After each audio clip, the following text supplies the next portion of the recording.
ಪತಿ ನೀನಲ್ಲ. ಪರಮಪತಿವ್ರತೆಯನ್ನು ನಿಂದಿಸಿದ ಮರುಕ್ಷಣವೇ ನಿನ್ನ ಪುಣ್ಯವೆಲ್ಲ ಉರಿದು ಹೋಗಿ ಪಾಪದ ಮೂಟೆ ನಿನ್ನ ಹೆಗಲು ಹತ್ತಿದೆ. ಎತ್ತು ನಿನ್ನ ಗಾಂಡೀವ. ಹೂಡು ಪರಮೇಶ್ವರನ ಕೊಟ್ಟ ನಿನ್ನ ಪಾಶುಪತಾಸ್ತ್ರ. ಶಿವನನ್ನು ಗೆದ್ದ ಆನೆಯ ಶೌರ ನನಗೂ ಸ್ವಲ್ಪ ತಿಳಿಯಲಿ, ಅಥವಾ ಶಿವನನ್ನು ಗೆದ್ದೆ ಎಂಬ ಅಹಂಕಾರ ನನ್ನಂದಲೇ ಮನ್ನಾಗುವುದು. ಮದಾಂತ ಅವರನ್ನು ಕೊಂದೆ ಎಂಬ ಅಹಂಕಾರದಿಂದ ಕೊಬ್ಬಿದ ಮೂರ್ಖ ಸುರ್ಲಕಕ್ಕೆ ಸೋಪಾನ ಕಟ್ಟಿ ಮಸ್ತ್ರಯಂತ್ರೆಯನ್ನು ಬೋಧಿಸಿ ರಣರಂಗದಲ್ಲಿ ವೀರವಿಹಾರ ಮಾಡಿದ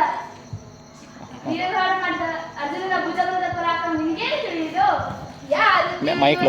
ಭುಜಬಲದ ಪರಾಕ್ರಮ ಸಮರದೋಡ್ ಅರ್ಪಿಸಿದ ಆ ನಿನ್ನ ವಿಜಯಗಳ ಮರ್ಮ.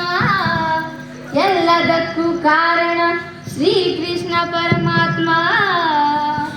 ಹಗಲಿರಳು ನೆರಳಂತೆ ಬೆಲೆ ಕಾಯ್ದು ಕಾಪಾಡಿ ದೈವತಿ ತಂದಿತ್ತ ಆಯದು ನಂದನ.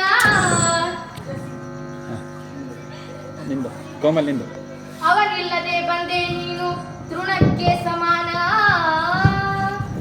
ಅಸಹಾಯ ಶೂರ ನಾ ಅಕ್ಷೀಣ ಬನ್ನು ಹೋರಾಡಿ ಪಾಶುಪತವನ್ನು ಪಡೆದವನು. ಆಗ್ರಹದೋಳೆದುರಾದೋ ಅರಿಗಳನ್ನು ನಿಗ್ರಹಿಸ ವಾಗ್ರನಿವನು ಉಗ್ರ ಪ್ರತಾಪಿ. ಓಹೋ, ಉಗ್ರ ಪ್ರತಾಪಿ. ಸಭೆಯೊಳಗೆ ದ್ರೌಪದಿಯ ಸೀರೆಯನ್ನು ಸೆಳೆಯುವಾಗ ಎಲ್ಲಿ ಅಡಗಿತೋ ಆ ನಿನ್ನ ಶೌರ್ಯ. ನಪುರಂಗಣದಲ್ಲಿ ಕಟ್ಟಿ ನಟಿಸಿದ ತಕ್ಕ ತೈಯೆಂದು ನಾಟ್ಯ ಕಲಿಸಿದ ನಪುಸಕ ನೀನು. ಛಲದಿಂದ ಮಗನನ್ನು ಬಲಿ ಕೊಟ್ಟ ಭ್ರಷ್ಟ ನೀನು. ಗುಂಡಿಗೆ ನಿನಗೆಲ್ಲೋ ಗಂಡಿಗೆ ನಿನಗೆಲ್ಲೋ ಖಂಡಿಸದೆ ಉಳಿಸುವೇನು ಹೋಗು ಹೋಗಲಿ ಶಿಖಂಡಿ. ಫಡಫಡ ಶಿಖಂಡಿ ಎಂದು ದಡಿಗಡಿಗೆ ನುಡಿಯಲು ಬೇಡಲು ಮೋಡ. ಬಂಡರ ದಯ ಗುಂಡಿಗೆ ಖಂಡಿಸುವುದು ರಣದಂಡಿ ಗಾಂಡಿ ವೀರ. ಗಂಡುಗಳ ಗಂಡ ತಂಡ ಭೂಮಂಡಲದೊಳ ಖಂಡ ಕೀರ್ತಿ ಪ್ರಚಂಡ.